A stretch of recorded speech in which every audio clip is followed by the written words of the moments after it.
Shalom semuanya, saya Glenn Anderson. Selamat datang ke channel YouTube pelayanan KBM GGBB. Bagi jemaat Tuhan yang baru bersama kami pada hari ini, kami mengalu-alukan kedatangan Anda. Dan jangan lupa untuk subscribe dan tekan butang lonceng untuk notifikasi dan update video terbaru ibadah kita. Untuk pengetahuan semua yang baru bersama-sama kami pada hari ini, ibadah online kami adalah setiap hari Jumat jam 8 malam. Ibadah kita pada hari ini dipimpin oleh saudara kita, Doni Talan, dan firman Tuhan akan dikongsikan oleh Pastor Apriati. Kami berharap melalui video hari ini, kita semua akan diperlengkapi dan diberkati oleh Tuhan. Selamat beribadah, Tuhan memberkati. Salam jemaat Tuhan dan bersyukur kepada Tuhan pada hari ini karena kesempatan yang Tuhan berikan untuk kita untuk sekali lagi bersekutu dalam kebaktian online kita. Dan saya berharap dimanapun kita berada dalam keadaan yang sehat dan baik dimanapun kita berada. Dan saya percaya juga penyertaan Tuhan dan berkat Tuhan tetap bersama menyertai kita dimanapun kita berada. Dan pada saat ini mari kita mengambil kesempatan ini untuk fokuskan diri kita di hadapan Tuhan. Dan saya mengajak kita untuk persiapkan diri kita untuk masuk ke dalam ruangan penyembahan kita.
Shalom jemaat Tuhan yang dikasihi dalam Tuhan kita Yesus Kristus.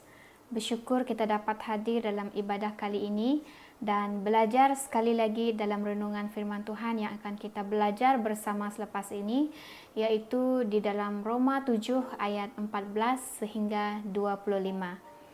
Saudara, sebelum itu mari kita berdoa terlebih dahulu supaya Roh Kudus membantu kita untuk mengerti di saat kita membaca, merenungkan, dan mendalami isi hati Tuhan di bagian teks kali ini.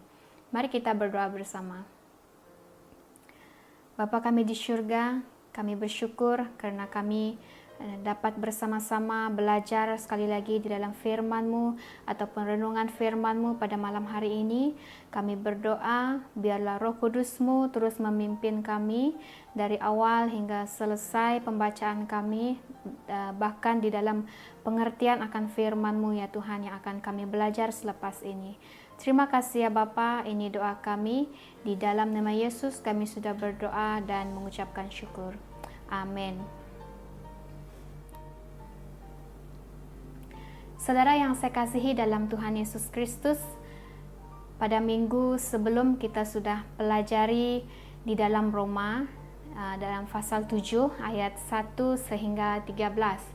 Dan saya percaya saudara semua masih ingat apa yang kita sudah belajar pada minggu yang lalu, yang bertemakan benarkah tanpa hukum dosa tidak wujud.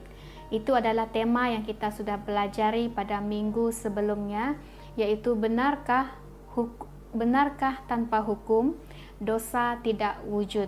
Nah, saudara, apa yang kita pelajari di bahagian sebelum adalah di mana bahagian tersebut memberitahukan kepada kita bahwa hukum itu bukan dosa, tetapi sesuatu yang suci dan baik. Kuasa dosa yang tinggal di dalam kita itulah yang pelakunya, itulah yang berdosa, bukan hukum. Ya, hukum bukan dosa, tetapi ia menunjukkan apa itu dosa. Dosalah yang sebenarnya memutarbelitkan hukum untuk mendorong dan menimbulkan sikap berdosa di dalam manusia. Nah, hukum bukan dosa dan ia juga tidak bertanggung jawab menyebabkan dosa. Seterusnya apa yang kita pelajari pada minggu lepas juga adalah hukum Taurat itu baik tetapi mempunyai batas. Ya. Taurat memang menjelaskan apa yang benar dan mana yang tidak benar. Tetapi Taurat juga tidak berkuasa membenarkan atau menyucikan orang. Ini adalah peranan Taurat. Ya. Taurat dia mempunyai batas di bagian yang kita sudah pelajari sebelumnya. Yang ketiga, apa yang kita pelajari pada minggu lepas adalah sekiranya orang percaya tak berada di bawah Taurat, bagaimana hubungan kita dengan Taurat. Ya, hubungan kita dengan Taurat adalah karena kita telah mati bersama Kristus, maka hukum tidak lagi berkuasa atas kita. Itu di dalam Roma 6 ayat 14 yang kita pelajari sebelum.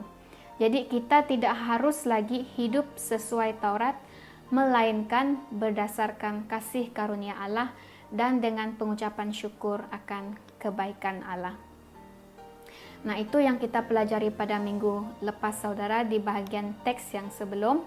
Jadi saudara, pada malam hari ini saya ingin membawa kita kepada satu tema lagi yang bertajuk persaingan konflik dalam diri kita. Nah, saudara yang saya kasihi, dalam kehidupan kita ini kita sedang bersaing di antara dua watak.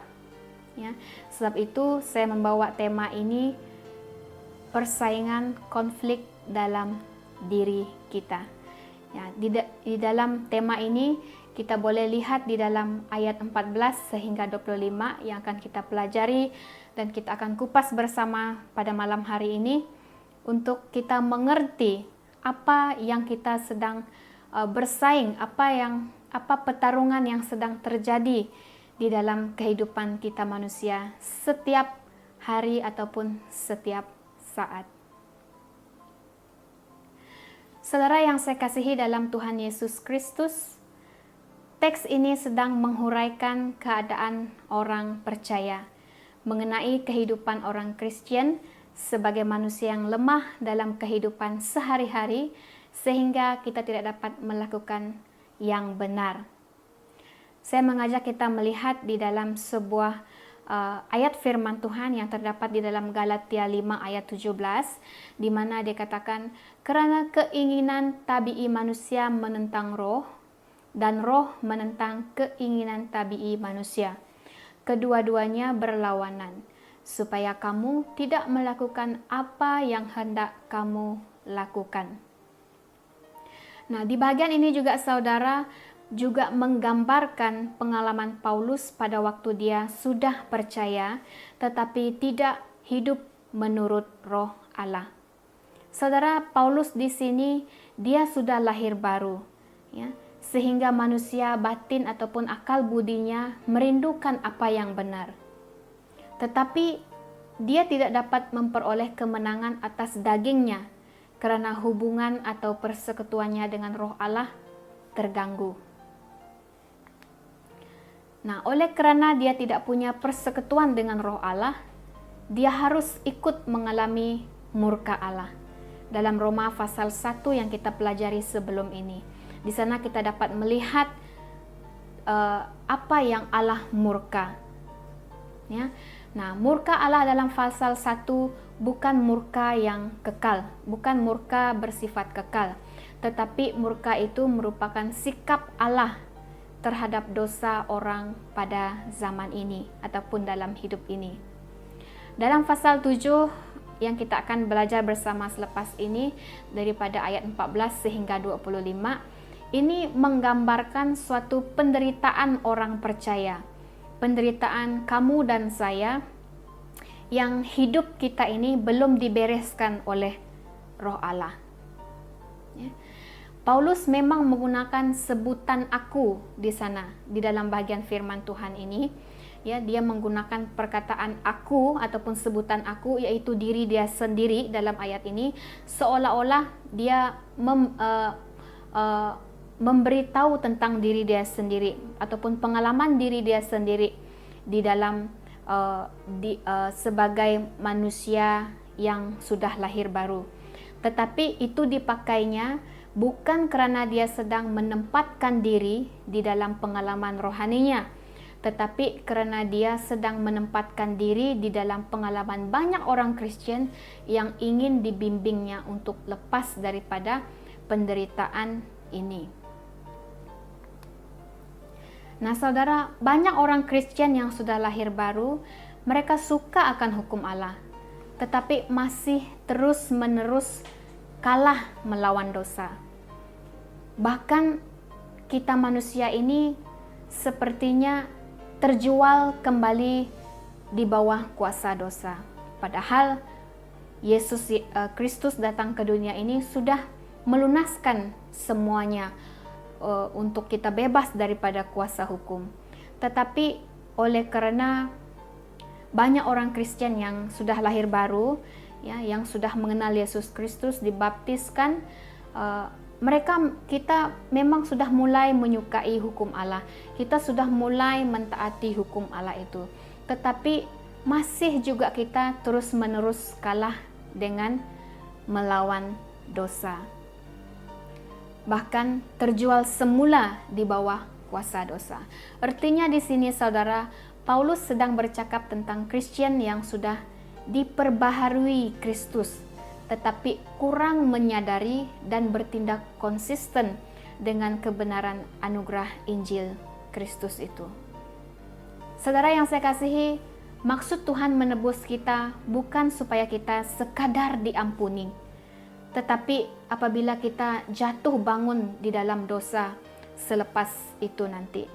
Jadi Allah mau supaya kita sepenuhnya menikmati kesukaan hidup Kristen di dalam Yesus Kristus.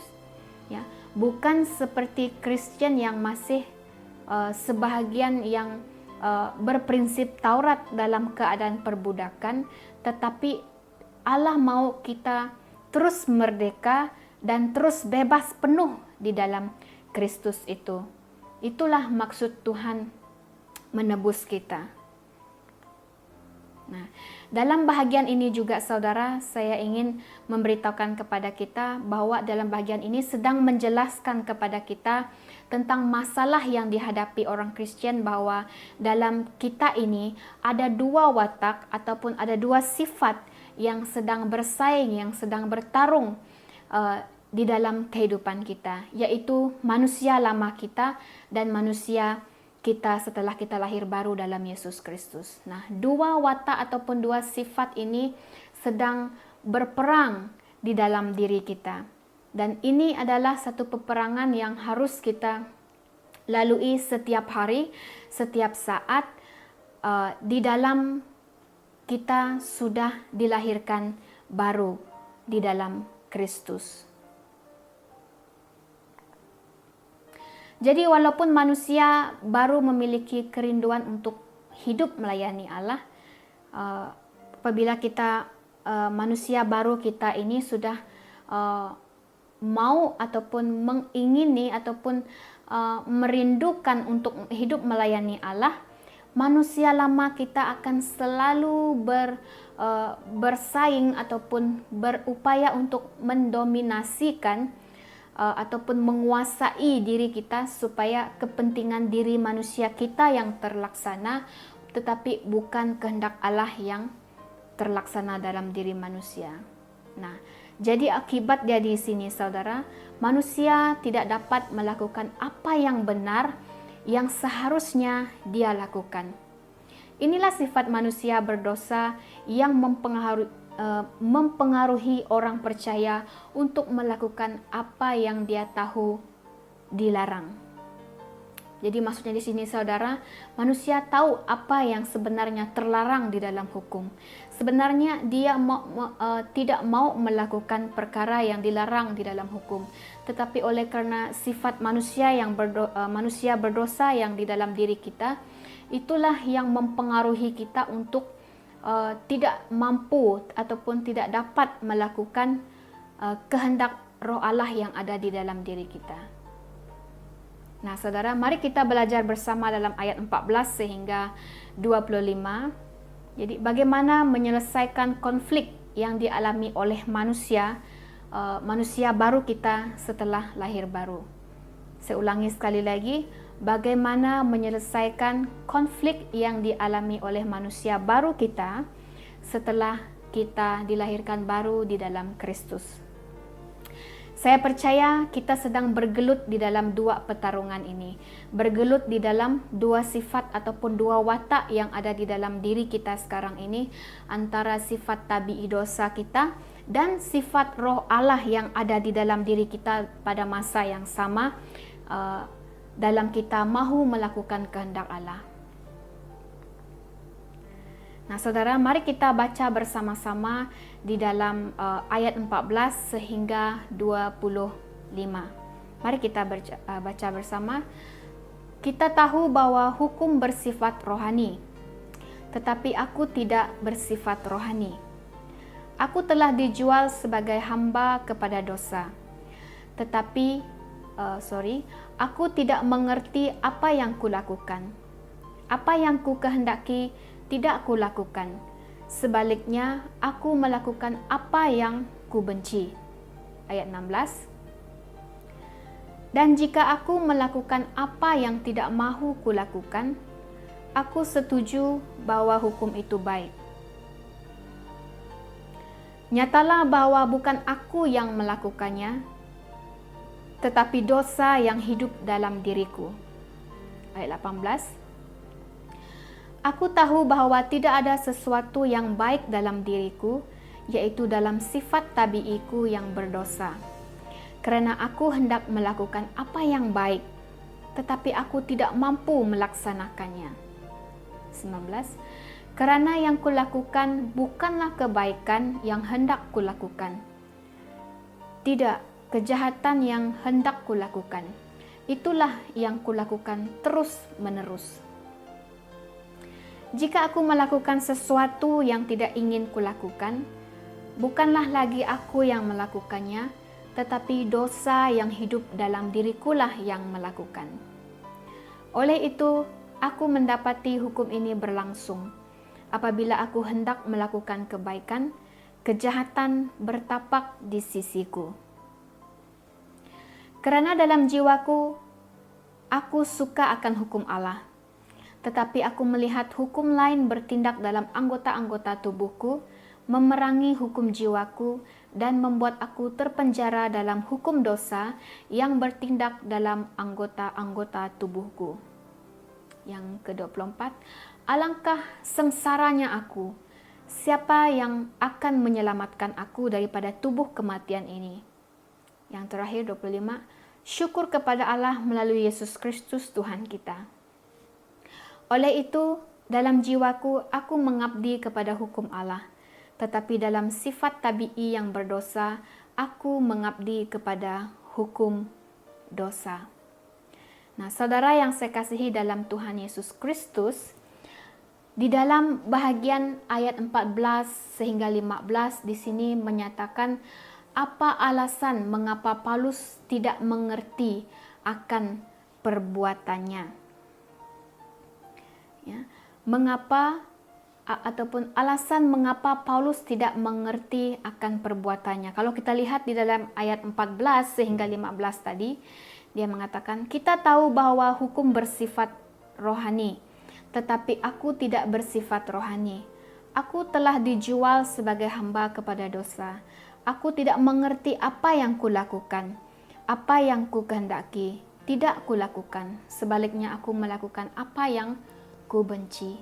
Jadi apa yang kita lihat di dalam bahagian ini, saudara, apa yang menjadi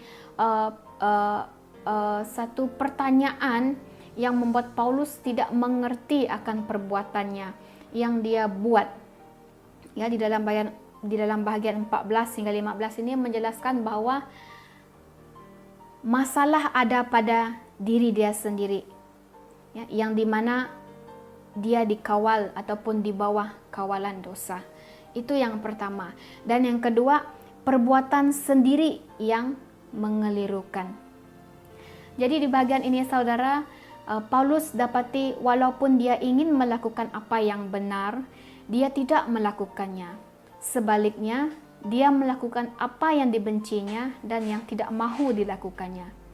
Dia ketahui dosa begitu berkuasa dan kawalannya tidak boleh dielak. Inilah yang Paulus kurang mengerti akan perbuatan yang dia lakukan sebagai orang yang sudah lahir baru. Ya, jadi di bagian ini sebenarnya dia sedang berusaha, saudara. Tapi masalah dia adalah pada diri dia sendiri, sebab dia mengalami pertarungan di dalam diri dia sendiri, sama ada kuasa dosa dan roh Allah yang ada di dalam diri dia. Nah, jadi bahagian yang seterusnya, saudara, kalau kita lihat di dalam ayat 16, dan jika aku melakukan apa yang tidak mahu kulakukan, aku setuju bahwa hukum itu baik. Jadi seterusnya kita lihat bagaimana tindakan Paulus dalam dia bersetuju bahwa hukum itu baik. Kalau kita lihat di dalam ayat 16 sebentar tadi, saudara. Yang pertama, dia melakukan apa yang dibencinya dan yang tidak mahu dilakukannya. Oke, ini adalah tindakan Paulus di dalam dia bersetuju bahwa hukum yang Allah berikan itu adalah baik untuk dirinya. Oke, di mana dia melakukan apa yang dibencinya dan yang tidak mahu dilakukannya. Yang kedua, dia menyadari apa yang salah apabila dilakukannya, walaupun dia sendiri tidak mengamalkannya. Pertama, saudara, dia melakukan sesuatu apa yang dia tidak suka, yaitu yang sepatutnya yang diberikan hukum Allah itu sendiri. Memang secara manusiawi kita mau melakukan hukum yang Allah berikan kepada kita, karena kita sudah setelah kita dilahir baru, kita sudah mengenal hukum Allah itu ternyata baik. Ya, seperti di bagian-bagian sebelum yang kita sudah pelajari bahwa hukum itu adalah baik yang diberikan oleh Allah untuk menyelamatkan umat manusia. Jadi di bagian ini menjelaskan bahwa dia melakukan apa yang dibencinya. Ya, maksudnya apa yang dibencinya di sini adalah yang sukar dilakukan, yang menurut diberikan oleh hukum Taurat kepada kita. Yang kedua, dia menyadari apa yang salah apabila dilakukannya. Ini adalah tindakan Paulus. Dia menyadari apa yang salah apabila dilakukannya. Nah, seterusnya kalau kita melihat di dalam ayat 18 sehingga 19, aku tahu bahwa tidak ada sesuatu yang baik dalam hidup diriku, yaitu dalam sifat tabiiku yang berdosa. Karena aku hendak melakukan apa yang baik, tetapi aku tidak mampu melaksanakannya. Ayat 19. Karena yang kulakukan bukanlah kebaikan yang hendak kulakukan, tidak kejahatan yang tidak hendak kulakukan. Itulah yang kulakukan terus menerus. Nah, saudara yang saya kasihi dalam Tuhan Yesus Kristus, bagaimana keinginan berlainan dari apa yang dipraktikkan di bagian ini? Bagaimana keinginan Paulus yang berlainan daripada apa yang dia ingin praktikkan? Kita lihat bersama dalam ayat 18 dan 19 sebentar tadi. Yang pertama, dosa yang tinggal di dalam dia ataupun di dalam diri kita. Nah, inilah keinginan yang berlainan dalam diri kita sehingga membuat kita bercanggah di dalam praktikan kehendak Allah itu, yaitu karena dosa yang tinggal di dalam diri kita, ataupun dalam bagian ini Paulus menunjukkan kepada diri dia sendiri. Ya. Yang kedua, tidak mampu melakukan perkara baik sebab tinggal dalam sifat tabiinya, ataupun tinggal sebab sifat tabii itu tinggal di dalam diri kita. Nah, dia mau melakukan kebaikan tetapi tidak melakukannya, manakala dia tidak melakukan kejahatan tetapi melakukannya.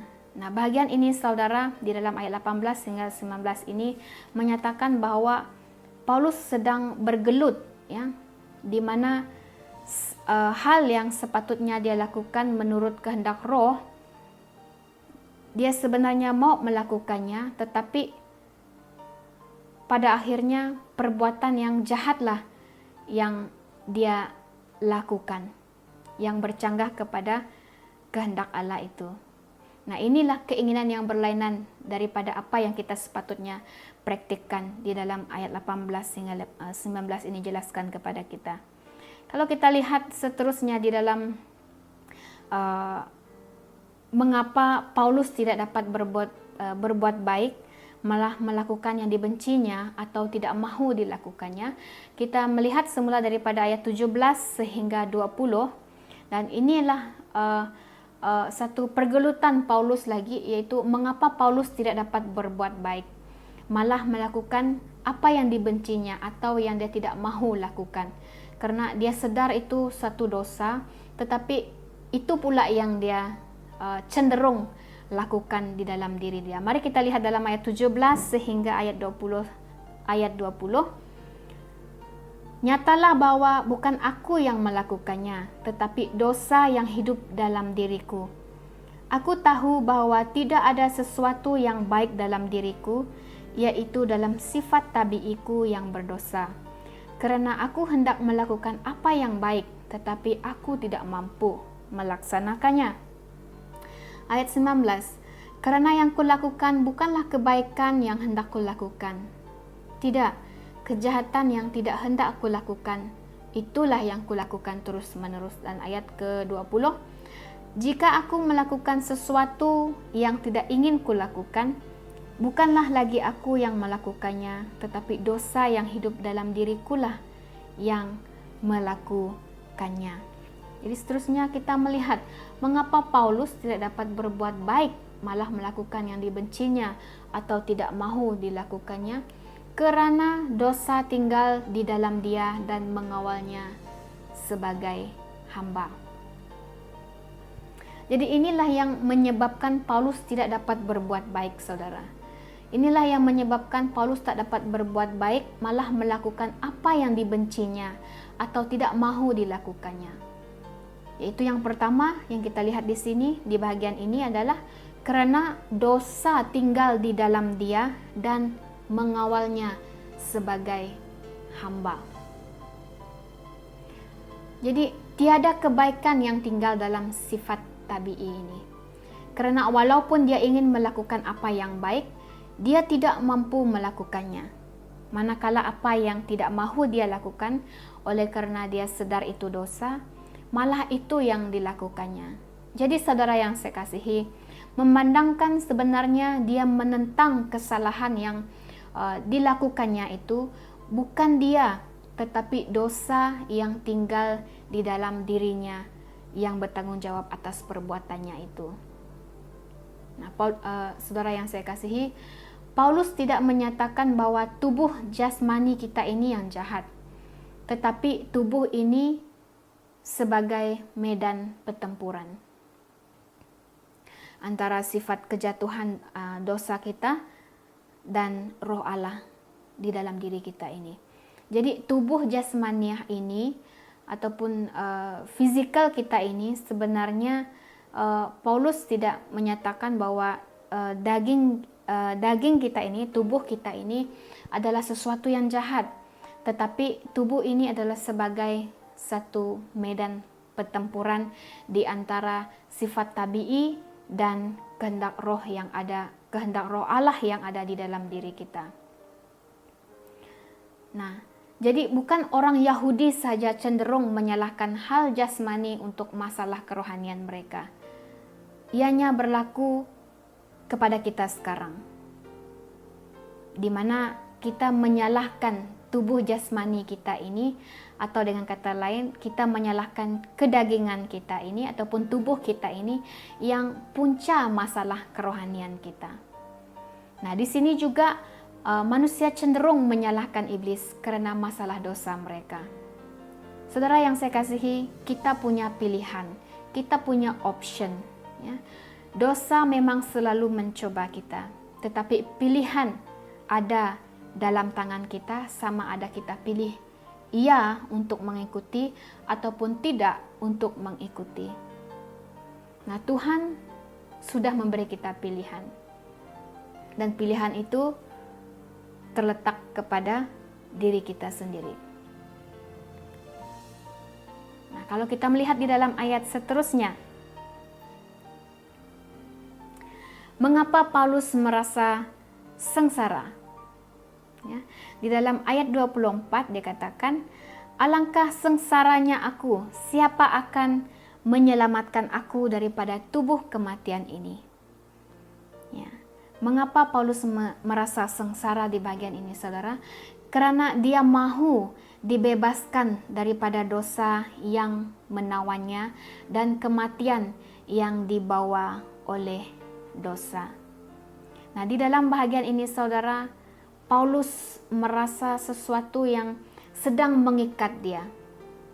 Jadi di dalam keterikatannya itu, di dalam dia dibelenggu itu, dia mau bebas, dia mau dilepaskan. Okay? Dia mau bebas daripada dosa yang menawan dirinya dan kematian yang dibawa oleh dosa.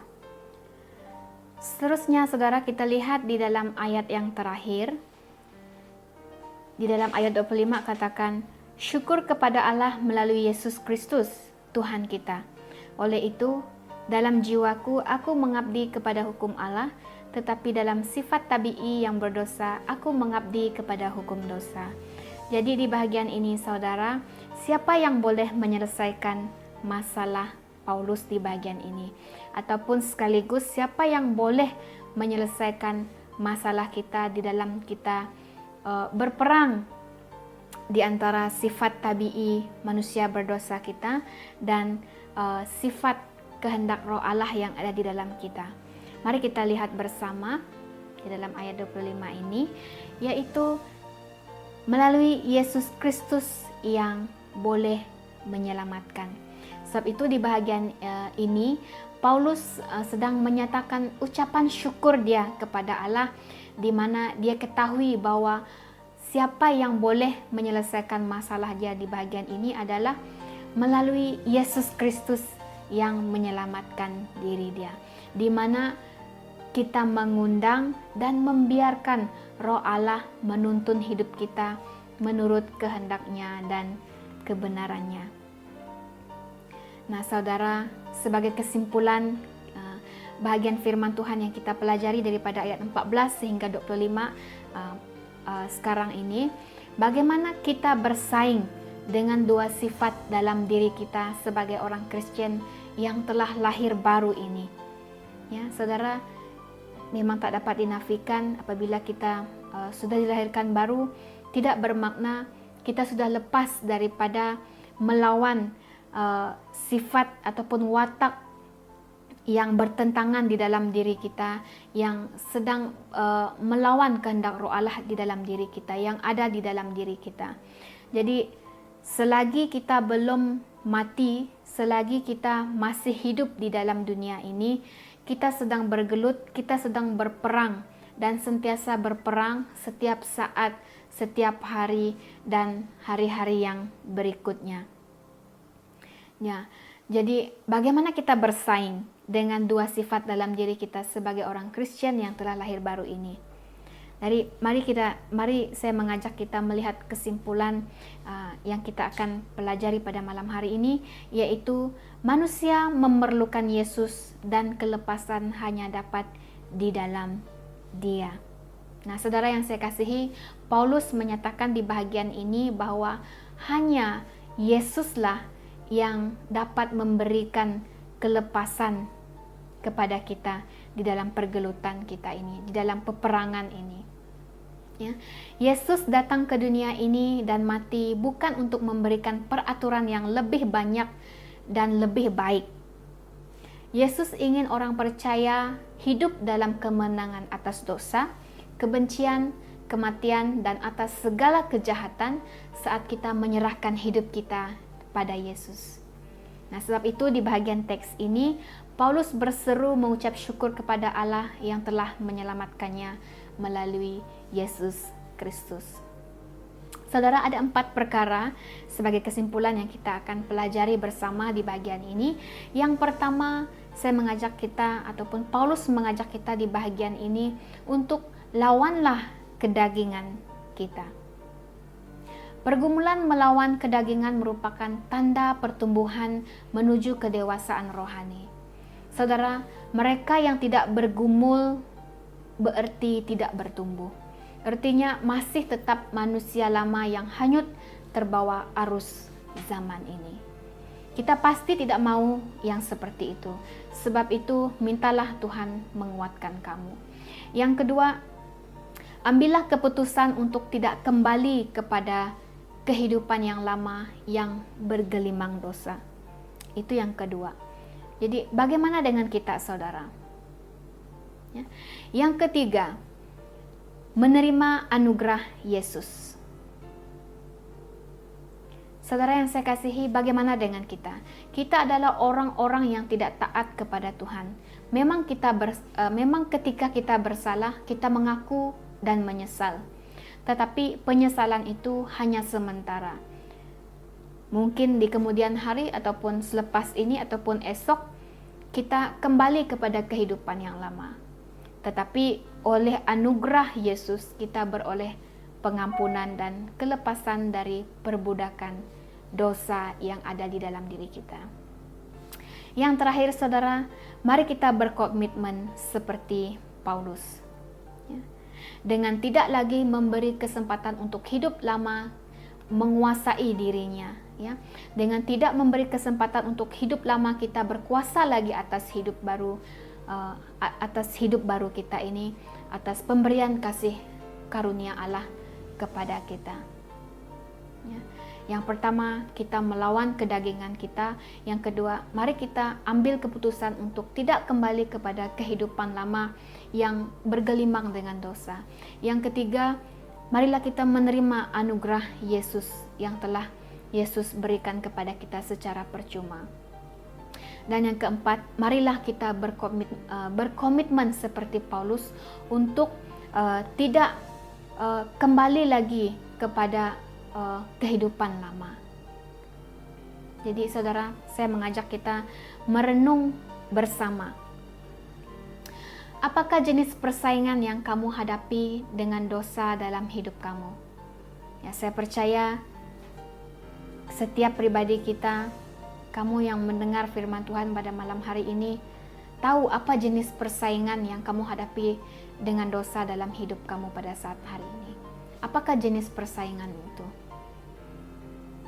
Yang kedua, bagaimanakah kamu dapat mengetahui bahwa Yesus telah menyelamatkan kamu daripada kuasa dosa dalam persaingan kamu dan saya?